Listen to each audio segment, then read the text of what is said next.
നീ പോ. സ്ഥലം മാറ്റം വാങ്ങിയോ, ജോലി വേണ്ടെന്ന് വെച്ചോ, ഈ ലോകത്തിന്റെ ഏത് കോണിൽ പോയാലും നീ വീണ്ടും വരും. ദാ ഇവിടെ എന്റെ കാൽക്കീഴിൽ. കൊന്നു കുഴിച്ചിട്ടാലും കത്തിച്ചാമ്പലാക്കിയാലും നിന്റെ കൈകൊണ്ട് എന്നെ മാന്തിയെടുപ്പിക്കും. എന്റെ ടെന്നീസിന്റെ അവശിഷ്ടമെങ്കിലും. ഓർമ്മ വെച്ചോ, ഉമ്മച്ചന പറയുന്നേ. നിന്നെ നിന്നെ ഞാൻ വിടില്ലടാ അതിന്റെ മോനെ.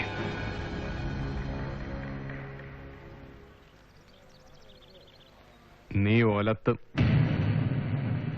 അവനെ കുഴിച്ചിട്ടോ കത്തിച്ചു കളഞ്ഞോ എന്നതൊക്കെ മറന്നേക്കാം. അതെന്തായാലും ഈ സോളമന്റെ ഒരു രോമം തൊടണമെങ്കിൽ ഉമ്മച്ച നീയൊക്കെ ഇനിയും ജനിക്കണം 36 ജന്മം. ഇത് SP ഓഫീസായിപ്പോയി. ഇല്ലാറിനെ ചവിട്ടി പരുപ്പെടുത്തേനെ ഞാൻ. ബാസ്റ്റർ.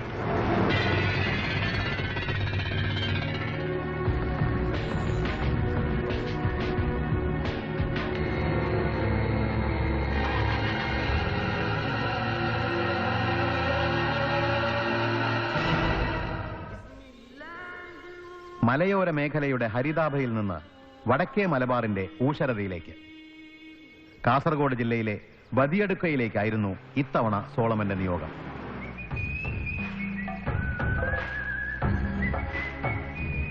പിള്ള കുറെ കാലമായോ ഇവിടെ?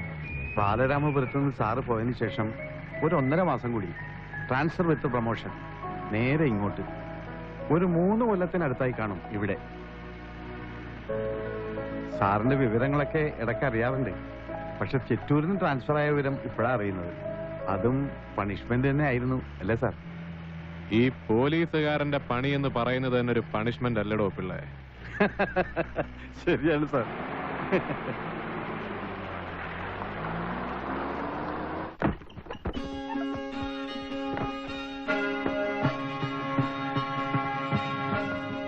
രണ്ട് കൊല്ലമായി കാണും റസാഖ് സാർ ഇവിടുന്ന് പോയിട്ട്.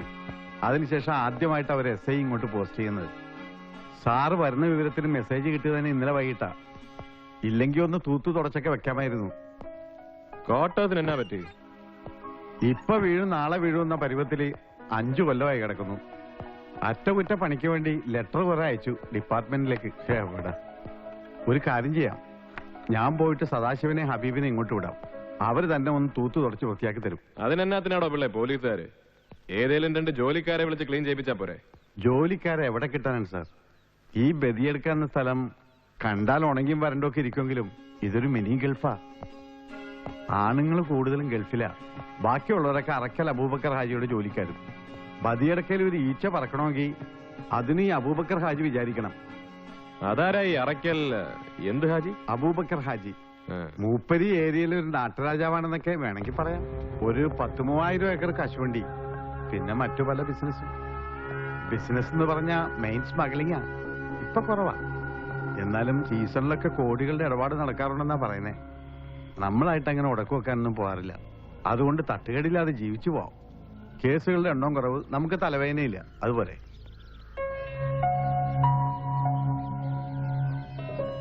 അവിടെ ആരാ താമസം? സ്ഥലം സബ് ഇൻസ്പെക്ടറിന്റെ വലിയൊരു അയൽക്കാരൻ. അത് ബാപ്പുട്ടിയുടെ വീടാ. വലിയ വീട്ടിൽ ബാപ്പുട്ടി മരിച്ചുപോയി. അയാളുടെ ഭാര്യ ഒരു മോളും മാത്രം അവിടെ താമസം. മോള് ഇവിടുത്തെ ഒരു UP സ്കൂളിലെ ടീച്ചറാ. ഇപ്പോഴീ കാണുന്നത് പോലെയല്ല. ഒരു 10-20 ഫിഷിംഗ് ബോട്ടുകളും കോൾഡ് സ്റ്റോറേജും ഐസ് പ്ലാന്റും ഒക്കെ ആയിട്ട് ബാപ്പുട്ടി ഇവിടുത്തെ ഒരു നാട്ടുപ്രമാണി തന്നെ ആയിരുന്നു ഒരു കാലത്ത്. അന്ന് ഈ അബൂബക്കർ ഹാജി വെറും അബൂബക്കറാ. വലിയ വീട്ടിൽ ബാപ്പുട്ടിയുടെ റൈറ്റ് ഹാൻഡ്. അങ്ങനെ ഇരിക്കുമ്പോഴാ മംഗലാപുരം പുറംകടലിൽ വെച്ച് ബാപ്പുട്ടിയുടെ ഫിഷിംഗ് ബോട്ടിൽ നിന്ന് 4-4.5 കോടി രൂപയുടെ സ്മഗ്ലിംഗ് ഗുഡ്സ് കസ്റ്റംസുകാർ പിടിക്കുന്നത്. കൊഫെ പോസയിൽ അകത്ത് പോയേണ്ടി വരുമെന്ന് ഉറപ്പായപ്പോ മൂപ്പരൊരു വിവരക്കേട് ചെയ്തു. സർക്കാർ കണ്ടുകെട്ടാതിരിക്കാൻ സ്വത്തല്ല ഈ അബൂബക്കറിന്റെ പേർക്ക് എഴുതി വെച്ചു. ബാപ്പുട്ടിക്ക് തിരിച്ചു വരുന്നവരെ ഒരു കാവൽ നായെ പോലെ താൻ ഇതൊക്കെ കാത്തു സൂക്ഷിച്ചോളാന്ന് അബൂബക്കർ പറഞ്ഞെന്നാണ് കേൾവി. സംഗതി എന്തായാലും 8-9 കൊല്ലം ജയിലിൽ കിടന്ന് തിരിച്ചു വന്നപ്പോ അബൂബക്കർ മുതല് തിരിച്ചു കൊടുത്തില്ല. കയ്യിലുണ്ടായിരുന്നതൊക്കെ കേസിനും കൂട്ടത്തിനോട്ട് പോയി. ഞാൻ ഇവിടെ വരുന്ന സമയത്ത് മൂപ്പര് തളർന്ന് കിടപ്പില്ല. പിന്നെ കുറച്ചു കഴിഞ്ഞ് മരിച്ചു. ആ ഉമ്മാടെയും മോളുടെ സ്ഥിതി വലിയ കഷ്ട. വീടിപ്പോ ബാങ്കുകാർ ജപ്തി ചെയ്യുന്ന അവസ്ഥയിലാണെന്നാ പറയുന്നത്.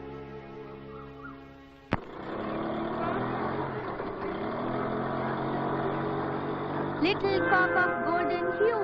Little cock of golden hue. With a shining yellow head. With a shining yellow head. At the music that you make. At the music that you make. Hi, ഇതാരാ? ടീച്ചറുടെ കുഞ്ഞാമ്മനെ എപ്പോ വന്നു? ഇപ്പോ. അതല്ല, മോൾ എറണാകുളത്ത് നിന്ന് എപ്പോ വന്നു എന്നാ ടീച്ചർ ചോദിച്ചത്. ഇന്നലെയാ വന്നത്. ഒരു ദിവസം കൂടി കഴിഞ്ഞ് സ്കൂളിൽ വന്നാ മതിയെന്ന് ഞാൻ പറഞ്ഞതാ. അവൾക്ക് പറ്റില്ല, ഇന്ന് തന്നെ വരണം അവളുടെ ടീച്ചറെ കാണാൻ. മോളെ കാണാണ്ട് ടീച്ചർ എന്ത് സങ്കടപ്പെട്ടു എന്നറിയോ? ഇപ്പൊ ടീച്ചറിന് സന്തോഷായി. മോൾ ഇനി എവിടെയും പോണ്ട, ദിവസം സ്കൂളിൽ വരണം ടീച്ചറെ കാണാൻ. മോളി ചെല്ലേ. എന്ത് പറഞ്ഞു ഡോക്ടർ? ഇനിയും തിരിച്ച് മെഡിക്കൽ ട്രസ്റ്റിൽ തന്നെ പോണോ? വേണം. ഒരു മാസം ഇടവിട്ട് ഒരു 2-3 പ്രാവശ്യം കൂടി. നീ ഒന്നും പേടിക്കാനില്ലെന്നാ ഡോക്ടർമാര് പറഞ്ഞത്. പഠിച്ചു മാത്രമല്ല, പഠിച്ചതിനേക്കാളും വലിയ കുറെ ആൾക്കാരും. അല്ലെങ്കിൽ പിന്നെ ഇത്രയും വലിയൊരു തുക എന്റെ അമ്മനന്റെ ഓപ്പറേഷന് വേണ്ടി ചെലവാക്കാൻ ആരാ ഉണ്ടാവുക? 2 ലക്ഷം ഉറുപ്പിയിലധികം ചെലവായിട്ടുണ്ട് ആസ്പത്രിയില്.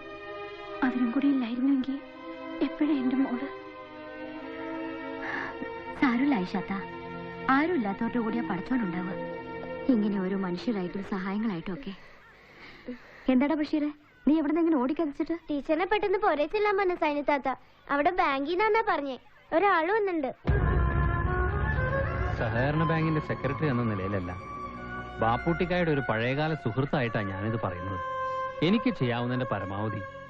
അടുത്ത ബോർഡ് മീറ്റിംഗിന് ഇനിയും 2 ആഴ്ച സമയമുണ്ട്. അതിനു മുൻപ് വായ്പാ തുക തിരിച്ചടച്ചില്ലെങ്കിൽ ജപ്തിയല്ലാതെ മറ്റൊരു മാർഗവും ഞങ്ങളുടെ മുന്നിലില്ല. ഞാൻ ശ്രമിക്കാം. ഉമ്മയോട് വിശദമായി എല്ലാം ഞാൻ പറഞ്ഞിട്ടുണ്ട്.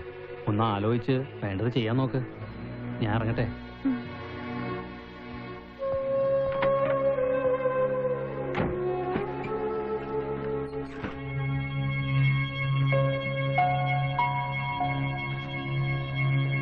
എന്താ ഇപ്പൊ അതിന്റെ ഉള്ളില്? എന്റെ വാപ്പച്ചിന്റെ കുറെ സക്കാത്ത് കണക്കുകളും കാര്യങ്ങളും അല്ലാണ്ടേ. ഞാൻ ഈ ബാങ്കിന്റെ പഴയ പേപ്പറുകളൊക്കെ ഒന്ന് നോക്കിയതാ ഉമ്മ. വാപ്പച്ച അന്നെടുത്ത് 8 ലക്ഷം രൂപയുടെ ലോണാ. ഇപ്പൊ പലിശയും പലിശയും കൂട്ടി 12,26,000 ഉറുപ്പിയായത്. അടുത്ത 2 ആഴ്ച കൊണ്ട് ഇത് തിരിച്ചടച്ചില്ലെങ്കിൽ ജപ്തി അല്ലാതെ മറ്റു വഴിയില്ലെന്നല്ലേ പറഞ്ഞത്. ഇനി 2 ആഴ്ച. പഠിച്ചോ വിചാരിച്ചാ 2 ആഴ്ച വേണ്ട, 2 മിനിറ്റ് മതിയല്ലോ ഉമ്മ കാര്യങ്ങൾ നേരെയാവാൻ.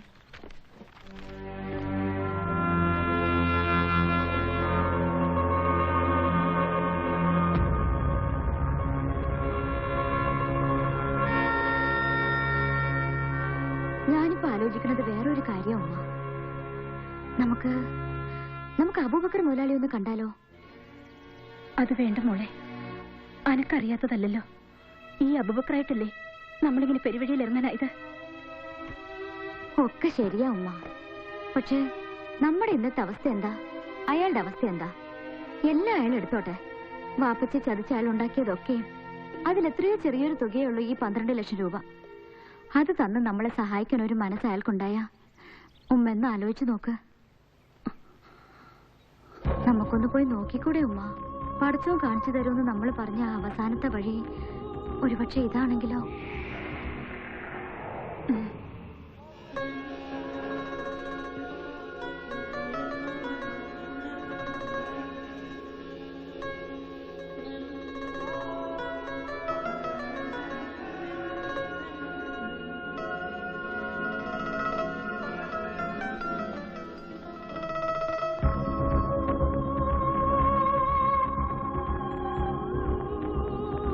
സൈൻസല്ലേ? അബൂബക്കർ മുതലാളിയില്ലേ ഇവിടെ? മുതലാളി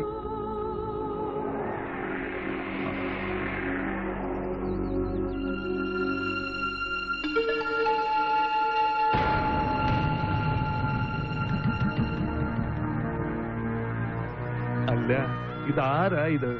ഇത്താത്ത എന്താ അവിടെ തന്നെ നിന്ന് കളഞ്ഞത്? കയറി വരി. പുറത്ത് കാത്തു നിൽക്കാൻ മാത്രം ഇത് അന്യന്റെ വീടാ. നദിയ, വാമോളെ, ഒന്ന് കണ്ടിട്ടും മിണ്ടിയിട്ടും കാലം എത്രയായി. വരി.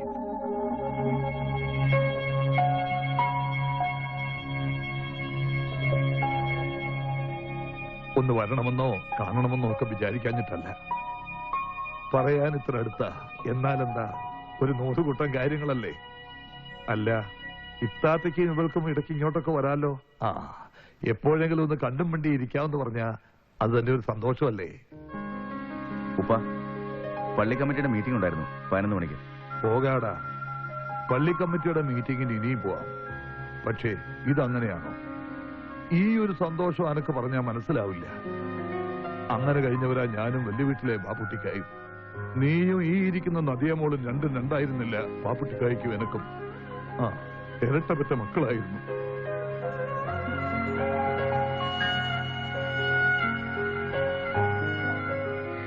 പറയണ്ടാന്ന് ഇവിടെ വന്നപ്പോഴും ഞാൻ ആലോചിച്ചതാ. പക്ഷേ ഇപ്പൊ തോന്നുന്നു പറയാതിരുന്ന അതാവും വലിയ തെറ്റെന്ന്. ബാപ്പച്ചി മരിക്കുന്നതിന് മുൻപും അതിനുശേഷം ഉണ്ടായതൊക്കെ അറിയാലോ. അത് പോട്ടെ.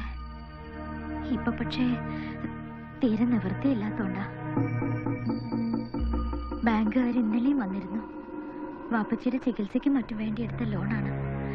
ഇപ്പോ പലിശയടക്കം 12 ലക്ഷത്തിലധികം രൂപ ഉണ്ടെന്നാ പറഞ്ഞത്. എന്റെ വാപ്പച്ചി മരിച്ചത് ആ വീട്ടിൽ വെച്ചാണ്. ഞാൻ ജനിച്ചു വളർന്ന വീട്. ആ വീട് ജപ്തി ചെയ്ത് പോവാന്ന് പറഞ്ഞ പഴയ കാര്യങ്ങളൊക്കെ പോട്ടെ അബൂബക്കറെ. അബൂബക്കർ പറഞ്ഞ ആ സ്നേഹം ഓർത്തിട്ടെങ്കിലും എന്തെങ്കിലും ചെയ്യണം. പഴയ കാര്യങ്ങളോ? ഏത് പഴയ കാര്യങ്ങള്? നാട്ടാരങ്ങനെ കഥകൾ പലതും മെനഞ്ഞുണ്ടാക്കിയെന്നുണ്ടാവും. അക്കഥകളൊന്നും ഇപ്പൊ ഇവിടെ വിളമ്പണ്ട. കഷ്ടപ്പാടാണ്, കണ്ണീരാണെന്ന് പറഞ്ഞാൽ അത് മനസ്സിലാവും അറക്കൽ അബൂബക്കർക്ക്. ഇല്ലാത്ത പഴങ്കഥ പറഞ്ഞ് അവകാശം സ്ഥാപിക്കാനാണെങ്കിൽ അതിന്റെ മറുപടി ഇങ്ങനെയല്ല പറയുക. ഇല്ല അബൂബക്കറെ, ഞങ്ങൾ അങ്ങനെ. വേണ്ടുമ്മ, ഞാൻ പറയാം. അബൂബക്കർ മുതലാളി, ഞങ്ങൾ വന്നത് പഴങ്കഥ പറഞ്ഞ് അവകാശം സ്ഥാപിക്കാനല്ല. നിങ്ങളെങ്ങനെ പേടിക്കുന്നുണ്ടാവും. കാരണം ആ പഴങ്കഥ വെറും കഥയല്ല എന്നുള്ള കാര്യം മറ്റാരെക്കാളും അറിയാവുന്നത് നിങ്ങൾക്കാണല്ലോ. എന്നാലും അതിന്റെ പേരിൽ ഒരു അവകാശം ചോദിക്കാൻ വന്നതല്ല ഞാനും എന്റെ ഉമ്മയും. അത് ചോദിക്കാനും സ്ഥാപിക്കാനും ആണെങ്കിൽ അതിനുള്ള വഴി എനിക്കറിയാം. ഞാനത് ചെയ്യും സമയമാകുമ്പോ. ഉമ്മ വാ.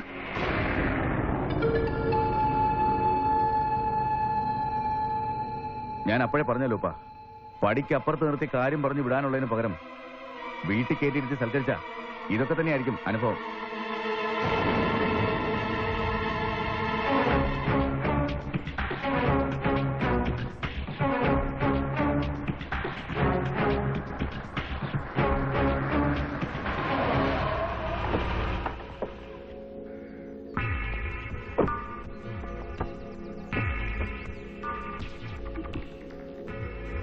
വഴിന്ന് മാറും.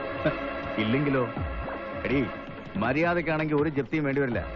ഒരു 12 ലക്ഷം രൂപ ഉണ്ടാവാൻ അറക്കൽ അബൂബക്കർ ഹാജിയൊന്നും വേണ്ട. അയാളുടെ മോൻ വിചാരിച്ചാലും മതി. പക്ഷെ അതിന് ആണുങ്ങളെ ആണുങ്ങളായിട്ട് കാണാനുള്ള ഒരു മനസ്സ് നിനക്കുണ്ടാവണം. ആണുങ്ങളോ? വഴിയിലൂടെ പോകുന്ന 2 പെണ്ണുങ്ങളെ തടഞ്ഞു നിർത്തി വീരവാദം പറയാൻ ഈ കിങ്കരന്മാരുടെ അകമ്പടിയോടെ വന്ന നീയാണോ ആണ്? അതോ വിശ്വസിച്ച് കൂടെ കൊണ്ട് നടന്നവനെ പോലും ചതിക്കാൻ പഠിക്കാത്ത നിന്റെ ബാപ്പ അബൂബക്കർ മുതലാളിയോ? നിനക്ക് കാണണോ? ആണുങ്ങൾ ആരാണെന്ന് നിനക്ക് കാണോടി? വിടടാ അവളെ. എന്റെ മോടെ കയ്യിൽ നിന്ന് വിടാൻ. ഒരുപാട് ചിലച്ചാലുണ്ടല്ലോ, വെട്ടിയെറിഞ്ഞ് കടപ്പുറത്തെ കാക്കകൾക്ക് എറിഞ്ഞു കൊടുക്കും ഞാൻ. അതോടെ തീരും വലിയ വീട്ടിൽ ബാപ്പുട്ടിയുടെ പരമ്പര. മോളൊന്ന് ആലോചിച്ചോ. ഇതിപ്പോ ഇങ്ങനെ ഒരു പരാതി കൊടുത്തുകൊണ്ടോ നമ്മൾ ആരെങ്കിലും അവിടെ ചെന്ന് അന്വേഷിച്ചതുകൊണ്ടോ പ്രത്യേകിച്ച് ഒന്നും സംഭവിക്കാൻ പോകുന്നില്ല. അവരൊക്കെ വലിയ പിടിപാടുള്ള ആളുകളാ. ഇല്ല സാർ, ഞാനിത് അങ്ങനെ വിടാൻ തീരുമാനിച്ചിട്ടില്ല. ഇതിങ്ങനെ വിട്ടാ ഏത് റൗഡിക്ക് നാളെ ഈ നാട്ടിലെ ഏത് പെണ്ണിനും കയറി പിടിക്കാം. ഏത് വീട്ടിലും ഏത് അസമയത്തും കയറിച്ചല്ല. അങ്ങനെയൊന്നും ഉണ്ടാവാതിരിക്കാനല്ലേ പോലീസ് സ്റ്റേഷനും നിയമവും കോടതിയൊക്കെ. എനിക്ക് പുതിയ SI ഒന്ന് കാണണം. കാര്യങ്ങൾ ഞാൻ സംസാരിച്ചോളാം. യെസ്, ഞാനാണ് പുതിയ SI. എന്ത് പരാതിയാണേലും എന്നോട് പറയാം. അകത്തിരിക്കാം എന്റെ മുറിയില്. പിള്ളേ സർ, ആ കംപ്ലൈന്റ് എന്റെ മുറിയിൽ എത്തിച്ചേക്കാം. Yes sir. അറക്കൽ അബൂബക്കർ ഹാജി മകൻ ഷെറീഫ്. അവനെ ഞാൻ പൊക്കിക്കോളാം. അതിന് ഈ കംപ്ലൈന്റ് ധാരാളം മതി. പക്ഷെ അത് മാത്രം പോരല്ലോ. ഈ പറഞ്ഞ അബൂബക്കർ ഹാജിയുടെ കേസോടെ നമുക്കൊന്ന് സെറ്റിൽ ചെയ്യണ്ടേ? പ്രതികാരത്തിന് വേണ്ടിയോ കൈവിട്ട സ്വത്ത് തിരിച്ചെടുക്കാനോ അല്ല സാർ. സ്വന്തം വീട് വിട്ട് തെരുവിലേക്ക് ഇറങ്ങേണ്ട ഒരു അവസ്ഥയിലാണ് ഞങ്ങളിപ്പോ. അതെങ്കിലും ഒന്ന് ഒഴിവാക്കാനായാ. ഇതിനൊരു വഴി കാണിച്ചു തന്ന പടച്ചോൻ അനുഗ്രഹിക്കും എന്റെ കുട്ടിയെ. പോലീസിനെ ഏൽപ്പിച്ച പണി പോലീസും പടച്ചോന്റെ പണി പടച്ചോനും ചെയ്യട്ടെ. എന്നാ ഉമ്മയും ചെല്ല്, ആവശ്യമുള്ളപ്പോ ഞാൻ വിളിപ്പിച്ചോളാം.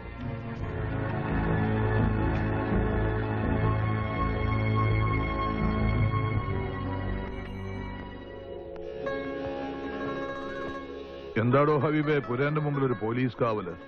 വല്ല സെർച്ചോ റെയ്ഡോ എന്തെങ്കിലും ആണോ?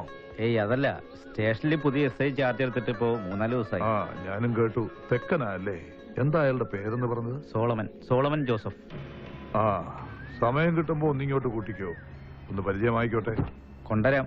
പക്ഷെ ഇപ്പോ സോളമൻ സാറ് പറഞ്ഞത് ഞാൻ മുതലാളിയോട് പറയുന്നതേ ഉള്ളൂ, ഒന്ന് സ്റ്റേഷൻ വരെ കൂട്ടിക്കൊണ്ടേ എല്ലാം പറഞ്ഞു.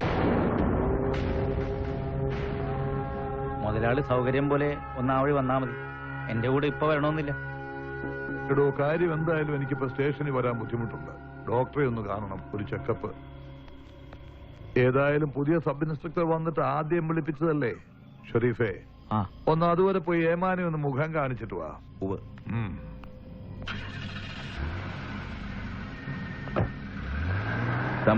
ഞാൻ വന്നേക്കാം.